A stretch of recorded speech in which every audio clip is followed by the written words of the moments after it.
जनक जी के अंगना बाज बधैया, जनक जी के अंगना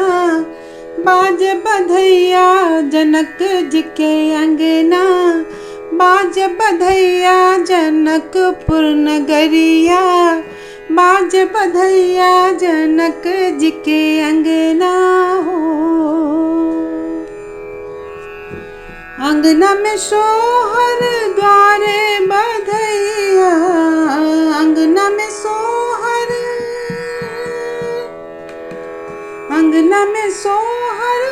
द्वारे बधैया हो, द्वारे बधैया, द्वारे बधैया, अंगना में सोहर द्वारे बधैया, नाचे पमरिया ताता थैया हो, नाचे पमरिया ताता थैया, जनक जी के अंगना बाज बधैया, जनक जी के अंगना हो। रानी सुनैना लौटावे कंगनवा, रानी सुनैना,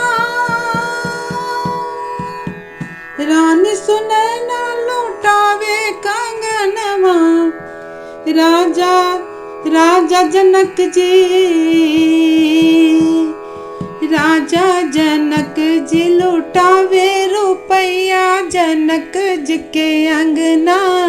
बाज बधैया, जनक जी के अंगना बाज बधैया, जनक जी के अंगना बाज बधैया हो।